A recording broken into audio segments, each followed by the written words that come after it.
Good evening. Welcome to the Amherst Zoning Board of Appeals meeting. Today's date is Tuesday, March 18th, 2025. We will start today's meeting with the Pledge of Allegiance.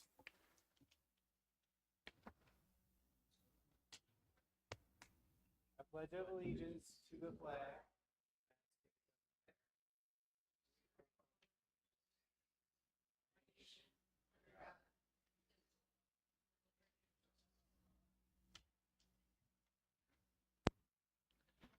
All right, thank you very much. In the event of a fire or other emergency, please follow the exit signs uh, that are provided in this room and throughout Town Hall. Upon exiting this room, the main exits are located in the front and the rear of the building. Do not use the elevator during an emergency. This meeting is being live streamed and recorded through the Town of Amherst YouTube channel. Can the roll please be called? Chairman Bray, Present. Vice Chair Schubert, Member Phillips, Member Parker, Member Kurgan. Thank you very much. Also joining us tonight is the zoning enforcement officer, Dan Ulatowski, Deputy Town Attorney, Sebastian Odian, and Town Board Member, Jackie Berger. Could we get a motion for approval of the minutes of the February 18th meeting? Motion by Member Schubert. Is there a second? Second by Member Parker. All in favor, say aye. Aye. And Member Phillips is abstaining, so that passes 3-0. The first item on the agenda is 655 New Road. Would the applicant please come to the podium? Before we start, I will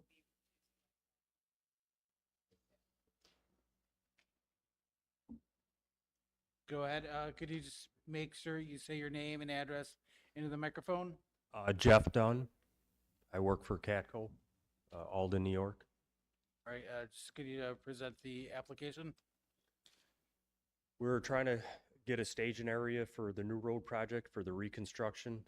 That area that's depicted on the map is a staging area that has our precast drainage structures, storage container, and some miscellaneous materials on the corner of Smith and New. Thank you. Is there any questions for the applicant? It's temporary, yes. We're supposed to be done like the latter part of August, September. Yes. Is any member of the audience here to speak on this item? All right, we'll close the hearing. Is there a motion for approval? Motion by Member Parker. Member Schubert, would like to make a second? Second. All right, it's motion and second. All in favor, say aye. Aye. And Member Phillips is abstaining, so that passes 3-0. Thank you very much. Thank you. The second item on tonight's agenda is 1500 North Forest Road. Would the applicant please come to the podium?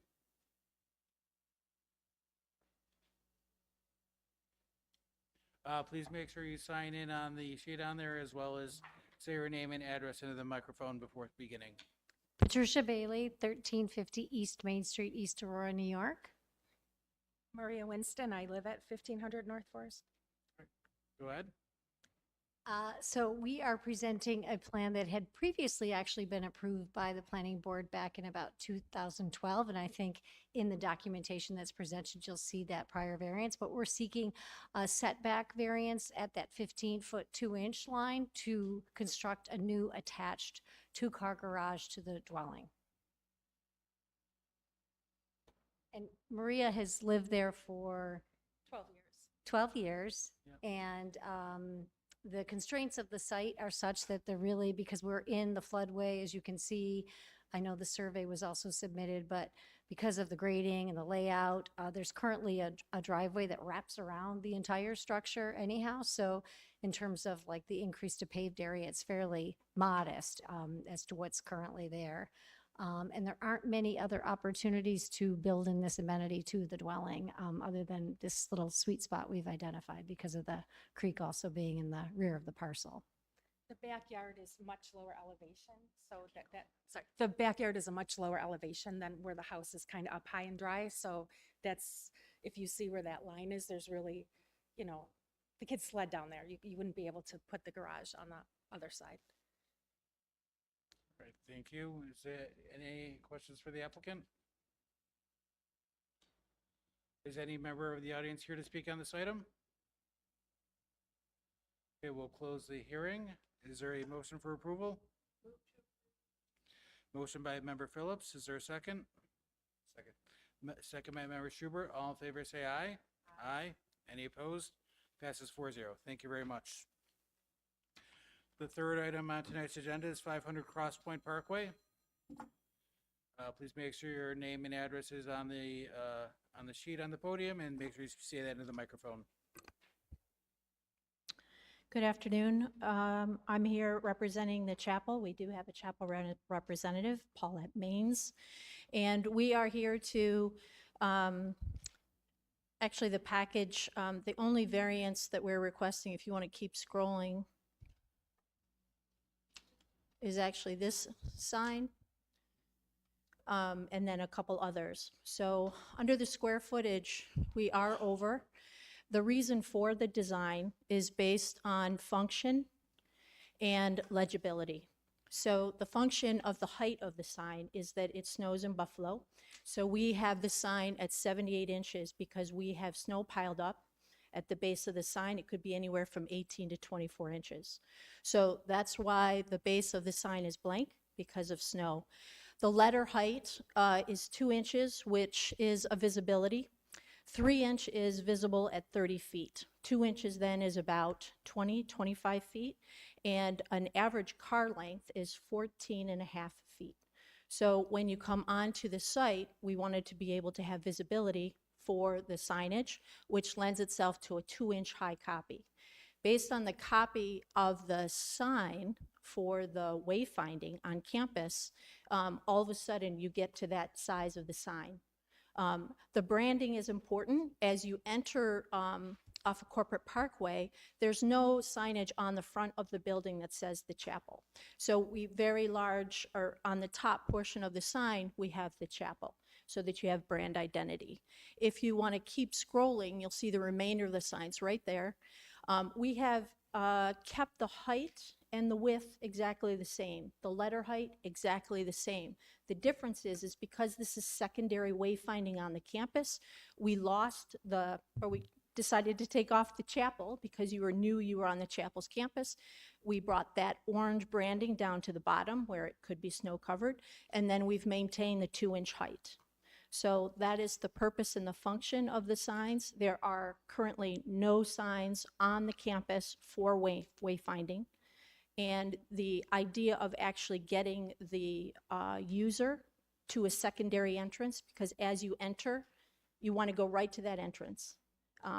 Architecturally, you want to think that's the main entrance. There's even a U driveway that would want to drop you off. When in fact, the chapel does not want that as the primary entrance. The primary entrance is, as you wayfind. If you want to keep scrolling, there's a site plan. Yep.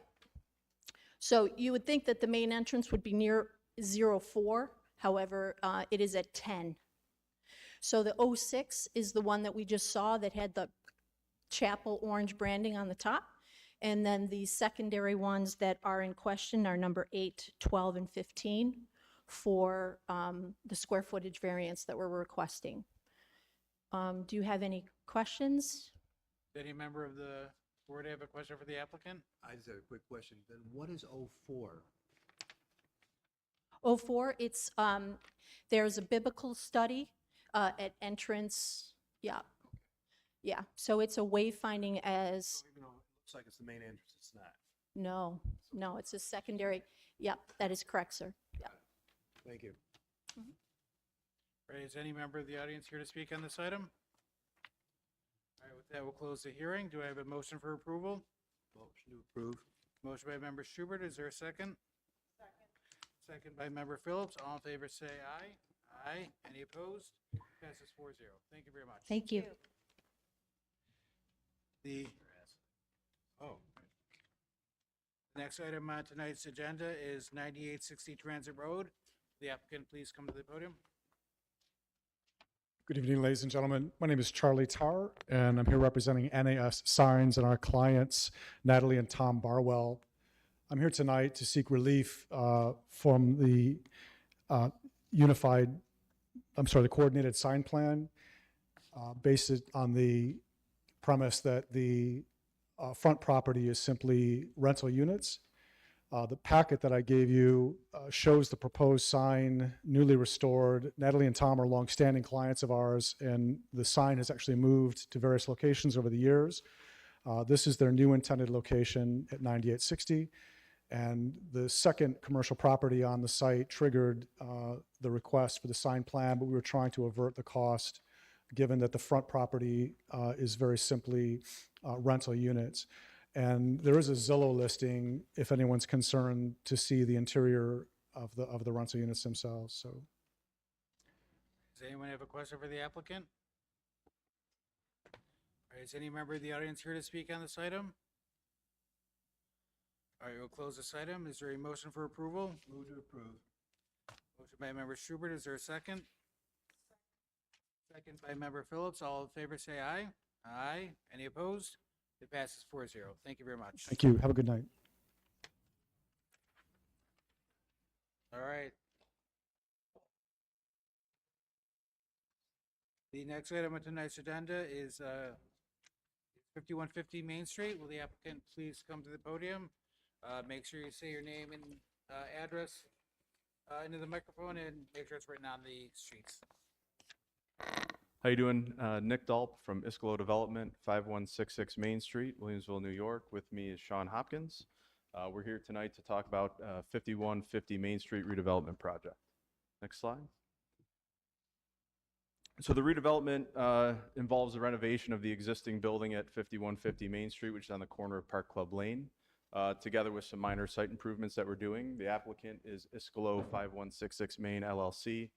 The project site is 0.28 acres. It's zoned GB.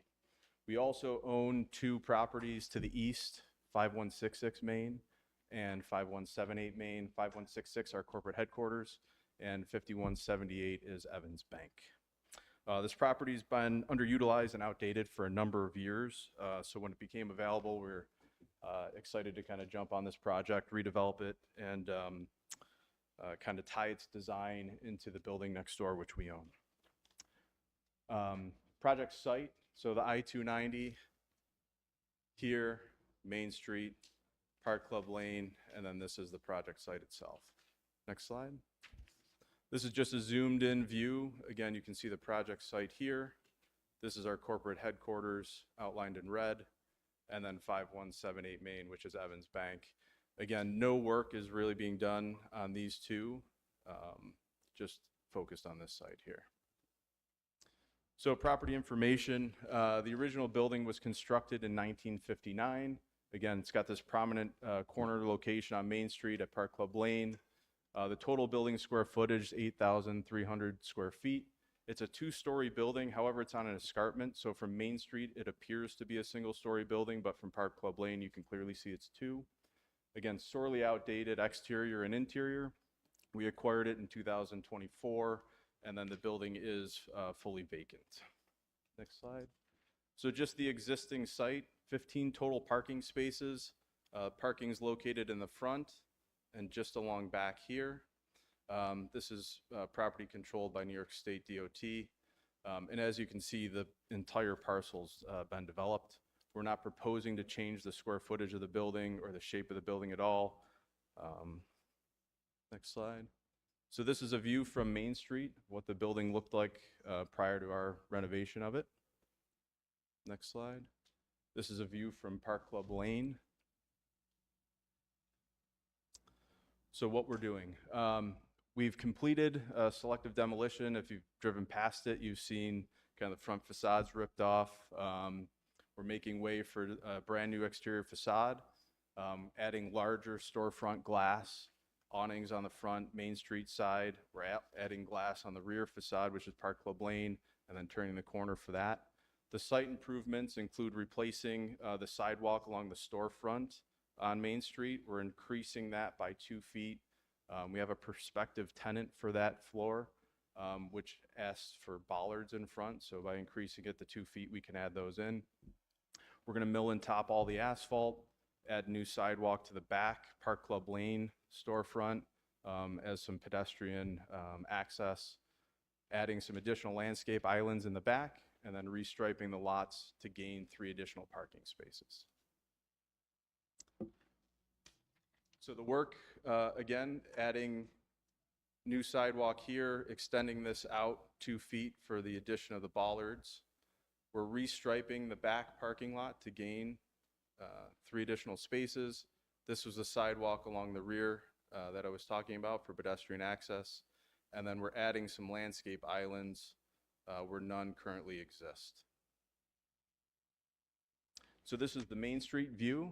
Again, adding some brick details to match into our building next door, raising the storefront from where it was presently, and then dropping the glass all the way to grade. Also turning the corner here to get more of that corner presence on Main and Park Club Lane. Next slide. And then this is the rear of the building, again, cleaning that up a lot. The tenant that is proposed for the first floor is this is kind of all like back of house stuff, so no windows would be there, but it does give some ability for tenant signage for some new tenants below. So again, adding some glass, storefront to the bottom, cleaning that up, making it a little bit more inviting. And I'll turn it over to Sean. Good evening, Sean Hopkins, also on behalf of the applicant. So there's several variances we need in connection with the redevelopment project. First one is number of parking spaces on this particular site. 37 is required per strict application of the code versus 18 proposed. I'm going to come back to that in a second. The second one is access aisle on the southern portion of the parking area, right here. Oh, southern, I'm sorry, right here. Just that portion, 24 feet required versus 22 feet 6 inches. North, which is here, again, 24 feet required, 19.5 feet. You can see that's limited to this area next to this landscaped island that we're added. Landscaped island at the end of the parking rows. Per strict application of the code, we need an island here. Keep in mind, this is ISCLO's headquarters at 5166 Main. We need one here along that Park Club Lane driveway on the DOT property. And then finally, one here. We think it's preferable to focus the landscaping out along the frontage of the site, so we're asking for that. Landscaping along the northern building edge. The zoning code does require an average of 3 feet of landscaping on the perimeter of a building that faces a vehicle use area. So it would be here. Our preference is to install a sidewalk there, make this much more pedestrian friendly. You saw the previous elevation showing that currently back there, it's not particularly sightly, so this will make it much nicer. In terms of area variance number 1, I did have a brief conversation with Mr. Ulatowski today. He indicated his preference would be for us to seek alternate parking approval. What I would ask for is we'd prefer to seek a variance, but I think we acknowledge that we haven't provided ample justification. And the reason I'm saying that is we own the 3 adjacent parcels. This site, 5166, and then to the east, the Evans Bank parcel. If you take those 3 parcels in combination, we have approximately 90 parking spaces. That parking lot is never anywhere close to being full. So what we would ask on that one is ask for you to adjourn that. Let us provide some additional information. Let us meet back with Mr. Ulatowski, see if we can reach a consensus on that going forward. Ultimately, I want to make it clear, Mr. Ulatowski has always been good to work with in terms of alternate parking studies. If we have to go that approach, we will. My concern about that is project financing. I mean, you go to get a bank loan, and they will now want to see that you're in compliance in terms of the specific tenant. So we appreciate that if you could just adjourn that, leave that hearing open, and then we'll provide some supplemental information after discussing that in more detail with Mr. Ulatowski. Next slide. In terms of the signage, this is what we're proposing. Again, this is going to be a 2-sided building, which is kind of cool because it really does have very prominent location on Main Street. But for those who travel down Park Club Lane, which I do quite often, you actually see that building is very visible from Park Club Lane as well. So by having basically 2 frontages, and a retail tenant likely on the front along Main Street, and then perhaps more office and smaller retail tenants in the back, we need that signage, which again, will be part of the overall package. If you look at ISCLO's portfolio buildings throughout Amherst, many of those, if not all of them, have received signage variances. And to me, the key is not how large the signs are, it's how nice they are, and their signs are all very nice and immaculately maintained. Next slide. Obviously governed by the balancing test, the benefits to the applicant to be weighed against the resulting detriments to the health, safety, and welfare of the neighborhood or community. Here we think it's quite clear, no detriments. These are all improvements to the site. These are a long-term investment that will make sure this site is much better than it's been in many decades. On the other hand, the benefits are quite clear. We need this requested relief for the redevelopment project to go forward. If we had to comply strictly with every provision that we're seeking a variance for, we'd lose parking, we'd have to add some additional landscaping where it doesn't fit. So it would be very difficult for us to end up, after making this huge investment on a redevelopment, that makes sense. And it will obviously, as I indicated, allow us to proceed. Next slide. Criteria number one, whether the granting of requested relief will result in undesirable change in the character of the neighborhood or a detriment to nearby properties. The answer to that, again, is no. We think clearly desirable changes will result to both the neighborhood and the surrounding vicinity without any detriments to nearby properties. Next slide. Whether the benefits that we're seeking can be achieved by some other method feasible for us to pursue other than an area variance. 5 of these area variances that we're seeking are attributable to the fact that there is existing non-conforming conditions. We acknowledge, because of the degree of the renovations, we don't have non-conforming status, but in each and every instance, those are there today. We're not making it worse, and in many instances, we're making it better. There are no feasible alternatives that would eliminate the need for the variances while also allowing us to receive the benefits that we will receive if you grant the variances. Next slide. Whether requested area variances are substantial, and as this board is well aware, it's not simply enough to quantify the deviation from the underlying code requirement. It really comes down to whether the grant of the requested relief will result in any harm. We think it's quite clear, again, no harm, entirely benefit, so we think we meet criteria number 3. Next slide. Criteria number 4, whether the proposed variances will have an adverse effect or impact on the physical or environmental conditions. The answer there is no. Again, all improvements. We did submit a completed short environmental assessment form with the application.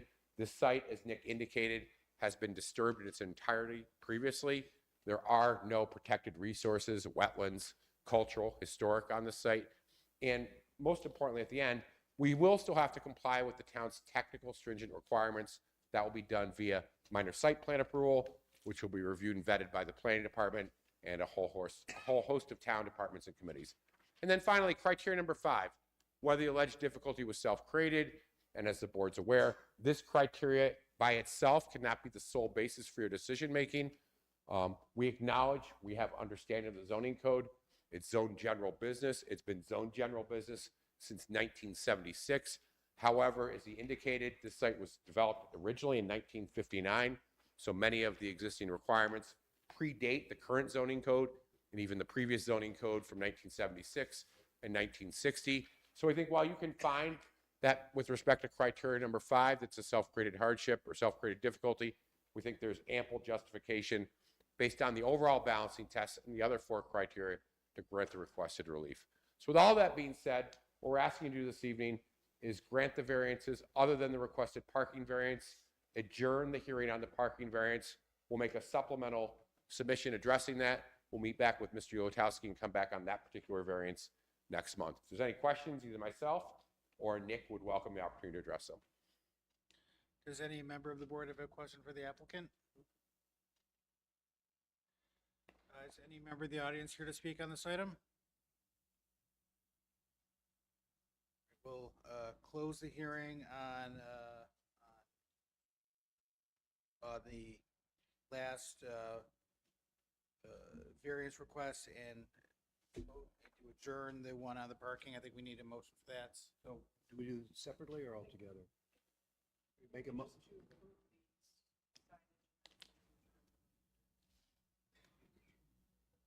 Just dealing with the sign. No. No. Well, so number 1, One with adjourn. Turn 1, 3, 4, and 5. Yeah. 2, 3, 4, and 5 we can act on. Okay. So the access aisle, islands, perimeter landscaping and signage. I would make a motion to then adjourn 7-1-6A, which is the parking, and approve the other 4 variances, the access aisle, the islands, the perimeter landscaping, and the signage. Do I have a second on that?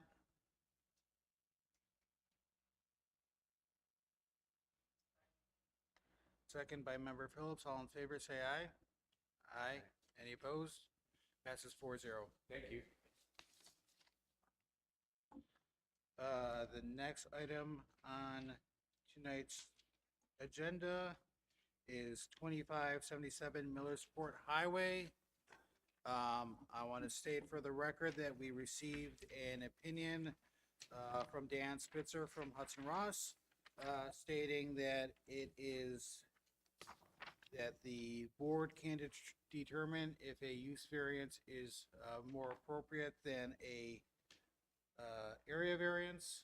I know we have discussed this briefly before the meeting, and I think the majority of the members is of the opinion that a use variance is the more appropriate variance to be requesting here. But with that said, we will let you present. Well, I'm Jeff Palumbo. I'm the attorney for the petitioner. So if you're taking that position, then there's very little reason for me to stand here this evening and make a presentation, because my presentation is for an area variance and not a use variance. I would ask you to adjourn this hearing until such time as you have an opinion from your town attorney. I understand Mr. Spitzer has given you an opinion, but I also understand that you may be requesting an opinion from your town attorney as well. And if that's the case, then I would not want you to dismiss this action. I'd like you to hold it, because this is not a use variance. I mean, the law is very clear. The use doesn't change. The use is a coffee shop. The essential use in every single case that we cited speaks to that issue. The essential use is the key to the entire discussion on whether something is an area variance or a use variance. The mobile case is very clear that the canopy that was used was originally determined to be a requirement for a use variance. The mobile court said, no, the essential use is a gas station. The essential use here is a coffee shop. The only thing that changes, and you look at Mr. Spitzer's memorandum of law, he focuses his entire argument on the increase in traffic. That's his argument, that the traffic is increased, therefore that somehow magically transforms this into a use variance. Well, it doesn't. It just doesn't. The use doesn't change. What he's talking about, the intensity increase, goes to the area variance in one of the 5 factors, whether or not we're having an impact on the neighborhood or having a depreciative value on the neighborhood. That's where it goes. It doesn't convert it into a use variance. The cases that he cited supported our position, not his. They supported our position, and hopefully you read our response to Mr. Spitzer. So We did read the response, as well as we read a opinion given to us by the town attorney's office. well, then then there's no point in discussing anything tonight. Would you like us to adjourn the hearing? Yes. Could I get a motion to adjourn the hearing? Motion to adjourn the hearing. Yes, you can. Yeah, we didn't make a motion. We're gonna let the.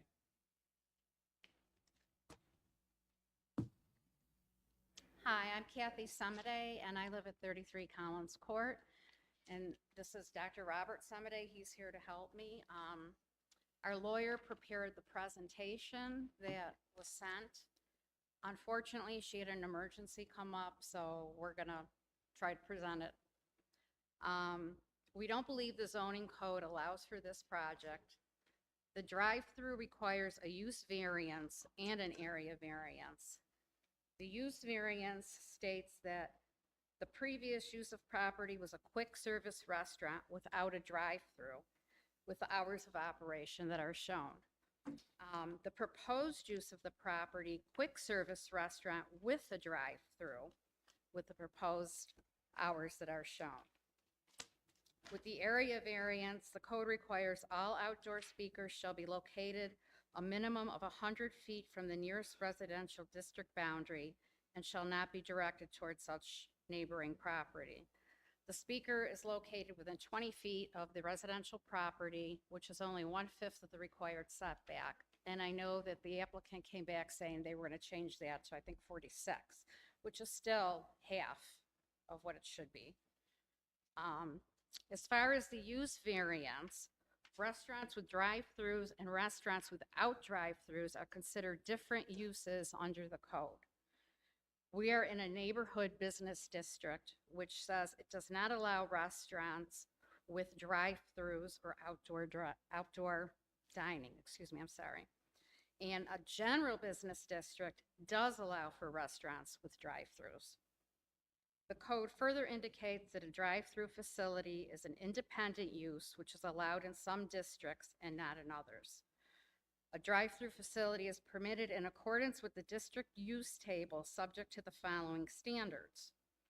All outdoor speakers shall be located a minimum of 100 feet from the nearest residential district boundary and shall not be directed towards neighboring property. If the drive-through facility is located within 250 feet from the nearest residential district boundary, the use of all outdoor speakers shall be limited between the hours of 6 a.m. and 10 p.m.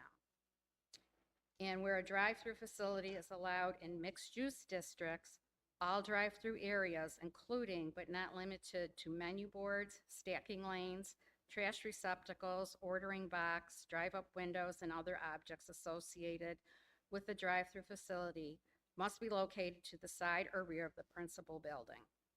Drive-through windows and lanes may not be placed between a street, not including an alley, and the associated building. The Mobile Oil Corp. Versus the Village of Mamaroneck is proof that we do need a use variance. The applicant sought to install a canopy at existing gas station, and the village insisted on a use variance and denied the application. The Village of Mamaroneck Code has universal design standards for gas stations applicable to all zoning districts. Design standards prohibit canopies at all gas stations. The court held the variance, not the variance, because the canopy is only a physical and dimensional characteristic in this respect. The essential use was not changing. The village had previously granted an area variance for canopy at a different gas station in the same zoning district. The village code did not establish gas stations with canopies and gas stations without canopies as different uses. The canopies are a physical design standard applicable to all gas stations in all zoning districts. Can I interrupt you? Yes. So just the comment on that. So you were saying that bingo, that proves that. I would say not really reading what the actual case was. The case is saying that under what they're doing is they're changing the structure of the area. They're not changing the use of the actual facility. The gas station itself is not changing. You're still pumping gas. With this, Amherst zoning says that a restaurant with a drive-through is different than a restaurant without a drive-through. It's completely a different use. So that would fall showing that the reason they allowed this is they're saying that that was not a different use. Amherst states that it is a different use. Having a restaurant with a drive-through does change the essential use, and that's why it's listed in the zoning code as a different special use. So this shows that this case law does not really apply to the case currently. And so drive-throughs are not a prohibited physical design standard. Drive-through restaurants are explicitly delineated as a separate use from restaurants without drive-throughs. Drive-throughs are permitted uses in some zoning districts and not in others. This acknowledges that these different uses, which are compatible with some neighborhoods and not others. There are specific zoning standards applicable to drive-through facilities. The New York State Town Law 267B The Zoning Board of Appeals may not grant a use variance unless the applicant demonstrates that applicable zoning regulations and restrictions have caused unnecessary hardship. The applicant cannot realize a reasonable return, provided that lack of return is substantial as demonstrated by competent financial evidence. That the alleged hardship relating to the property in question is unique and does not apply to a substantial portion of the district or neighborhood. That the requested use variance, if granted, will not alter the essential character of the neighborhood. And four, and most importantly, that the alleged hardship has not been self-created. New York State case law holds that hardship is self-created where an applicant acquires property subject to restrictions. And direct from the Marmonic case, the Board of Appeals might have applied the doctrine that a hardship is self-created where an applicant acquires property subject to restrictions. The use restrictions in the town code were in place long before the property was purchased. The hardship was self-created, and thus the use variance cannot be granted. Area variance, there's 5 factors to consider. Whether an undesirable change will be produced in the character of the neighborhood or a detriment to nearby properties will be created by the granting of the area variance. Backyards immediately adjacent will have to endure constant car noise and potentially loud music and/or mufflers throughout the day. Air quality will suffer. Property values will go down. The appeal of our neighborhood and the price point of the properties is we are on a quiet cul-de-sac with the backyards bordered with trees. 2, whether the benefit sought by the applicant can be achieved by some method feasible for the applicant to pursue other than an area variance. This property does not require a drive-through in order to have a profitable business. Starbucks currently has 2 locations in Amherst without drive-throughs on Niagara Falls Boulevard and on Sweet Home. Both have been operational for several years. Spot Coffee is a successful local business with several locations that do not use drive-throughs. Other uses of the property outside of a coffee shop could also be profitable. The previous tenant had been there for 34 years. And whether the requested, number 3, whether the requested area variance is substantial. Variance requested is less than half of the allowable setback. This is an extreme variance and will negatively impact the surrounding residential neighborhood. There is a reason that the setback is 100 feet. Zoning code acknowledged there must be a reasonable distance between a drive-through and residential properties. And as I stated before, the revised site plan is 46.1 feet, but that's still less than 50% of the setback. 4, whether the proposed variance will have an adverse effect or impact on the physical or environmental conditions in the neighborhood or district. There will be constant car exhaust for more than 12 hours a day. Air quality will suffer in immediate surrounding areas, and adverse health effects associated with prolonged exposure to car exhaust is well documented. And then telling what petroleum products can cause for significant respiratory symptoms. Also, my husband, Robert Semide, he has asthma, and we have a letter from Dr. Karen Provost, DO, PhD, PCCP, Associate Professor of Medicine at the Jacobs School of Medicine, Biomedical Science, Division of Pulmonary Care, Critical Care and Medicine. I have a copy that I can give to you if you'd like it.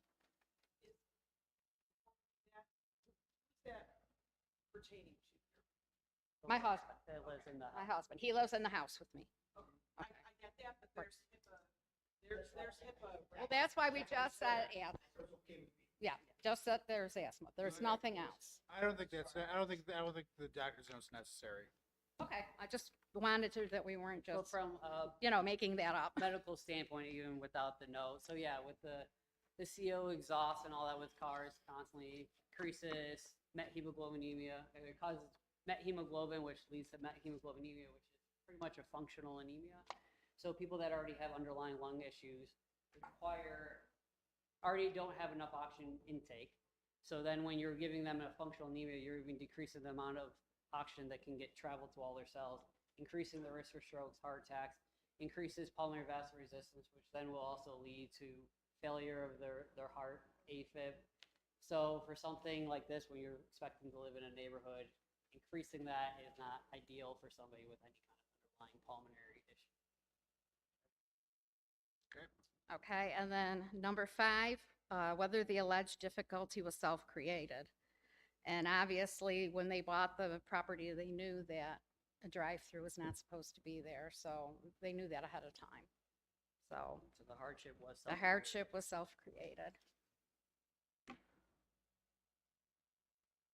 Any questions? Any questions, or, again, I apologize that Melissa could not be here tonight. She had an emergency come up at the last minute. Oh, yes. Thank you. Thank you. Is anyone else here to speak on this item? Do you want to respond?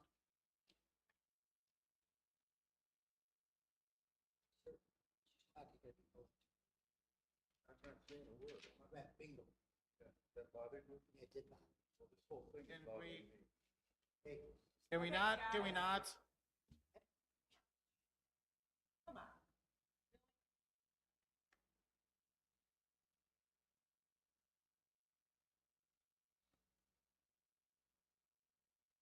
Thank you. Can we go to my slides as long as we've gone this far? We'll go to the next one. So we'll just run through this quickly because you know all of this already.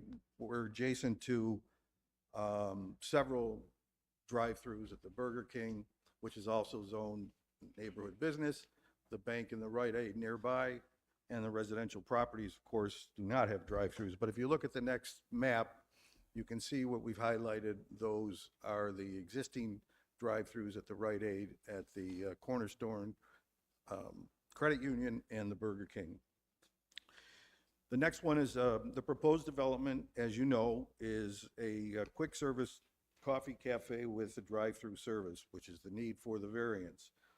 At the end of the day, there will be new landscaping, there will be improved traffic circulation, updated lighting and site amenities, and a sufficient stacking lane for the drive-through. Next, this is the original site plan, which showed the speaker board approximately 23 feet. And you asked us, our directive when we left here 2 months ago was to see if we could make modifications to the plan to satisfy as much as possible the neighbors' concerns.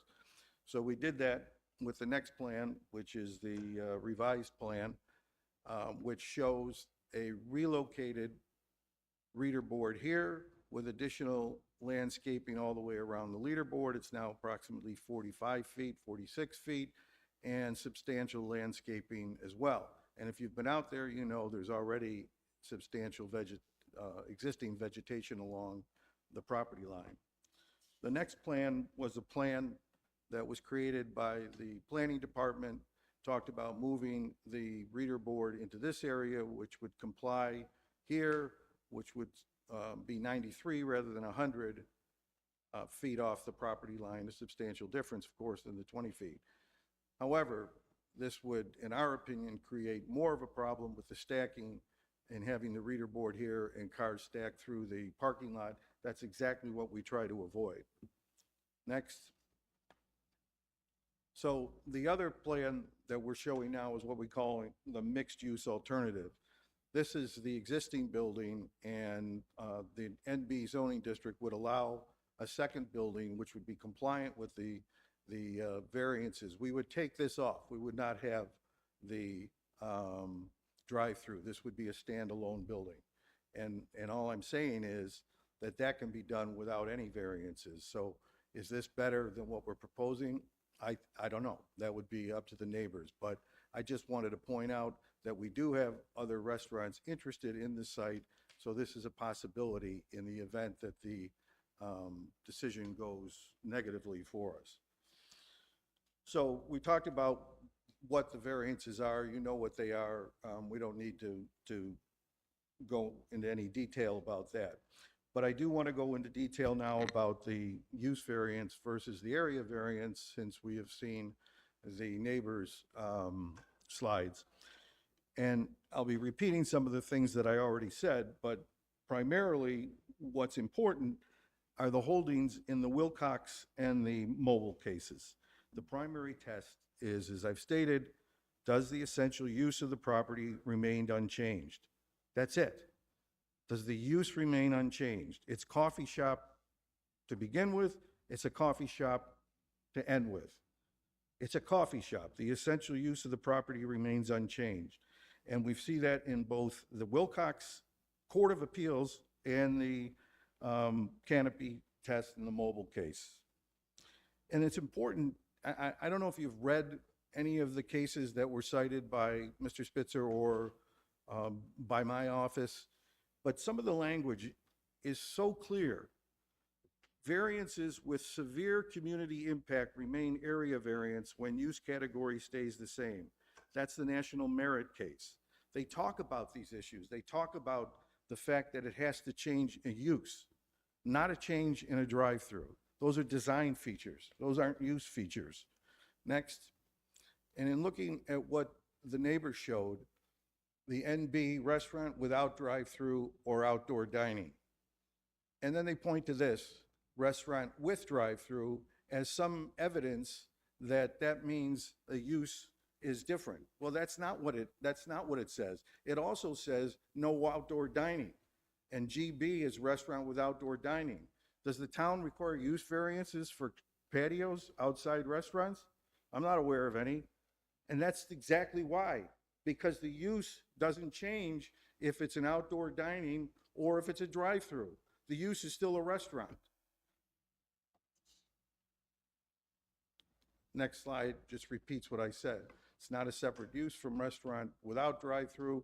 Restaurant without outdoor dining is not a separate use from restaurant without outdoor dining.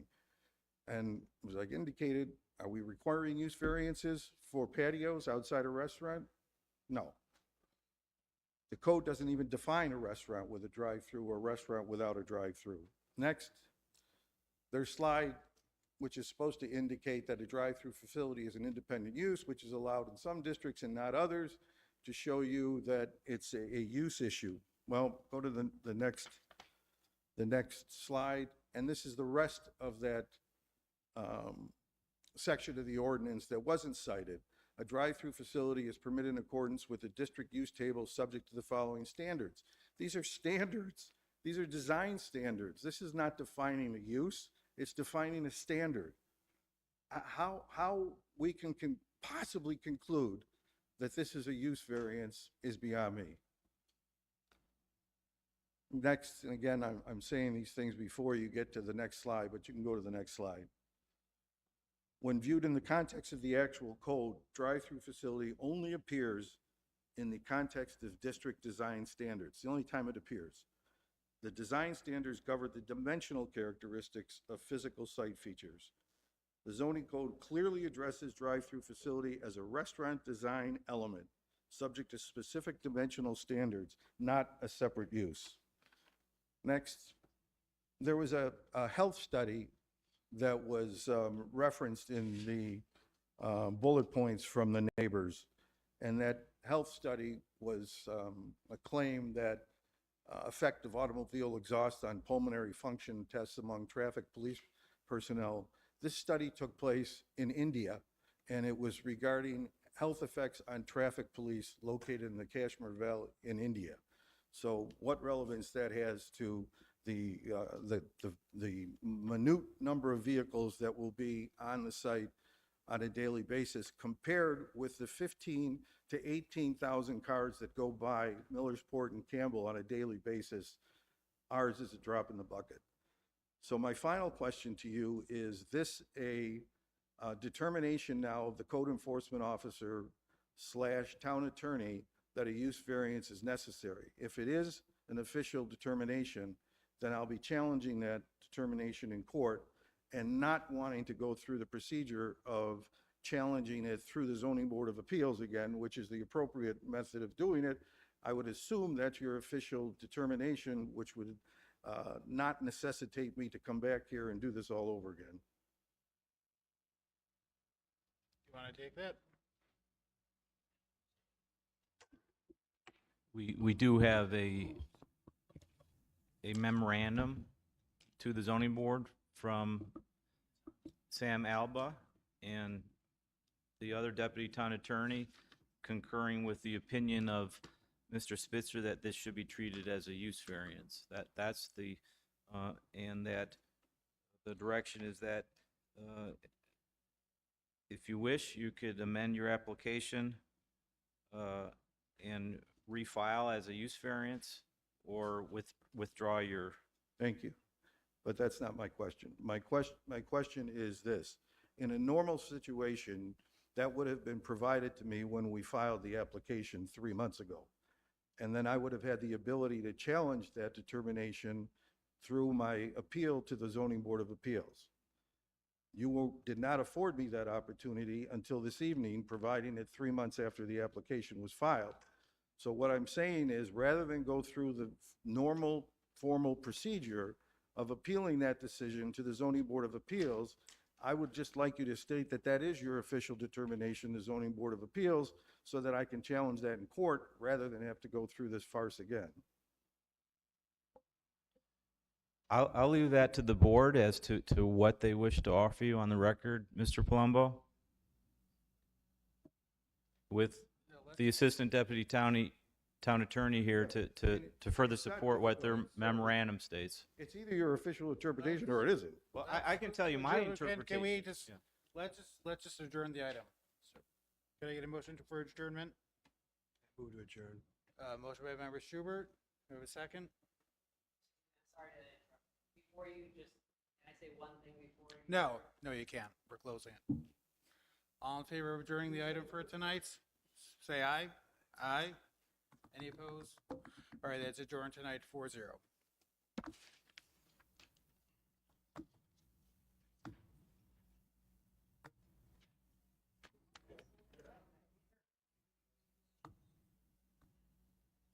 All right, the next item on tonight's agenda is 4220 Sheridan Drive. It's my understanding that the applicant cannot be present tonight, so we'll adjourn that item for tonight. Can I get a motion to adjourn 4220 Sheridan? So, got a motion second. All in favor, say aye. Aye. Thank you. And we're on the last item on tonight's agenda. That is 4795 Sheridan Drive. That item has already, that hearing has already been closed. We've had some materials distributed for the board to review for tonight. The first item is the amended seeker determination. Member Schubert, would you like to make a motion? I make a motion to accept the secret determination, the negative deck. I had a motion. Do I hear a second? I have a motion and a second. All in favor, say aye. Aye. Any opposed? The next motion that has to happen on that item is a local waterfront revitalization plan. Member Schubert would like to make a motion. Motion to accept the LWRP consistency review. Motion, do I hear a second? That motion has been seconded. All in favor, say aye. Aye. And then the third item regarding the findings of fact and the area variance. I move to accept the findings of fact and approve the variance. Motion by member Schubert. Do I hear a second? Do I have a second? All in favor, say aye. Aye. Any opposed? That passes 4-0. That was the last item on tonight's agenda. So closing the meeting. Thank you very much. So, do I hear a second? Ron, you want? I'm sorry. Second? All in favor, say aye. Aye. Thank you very much. The meeting is over.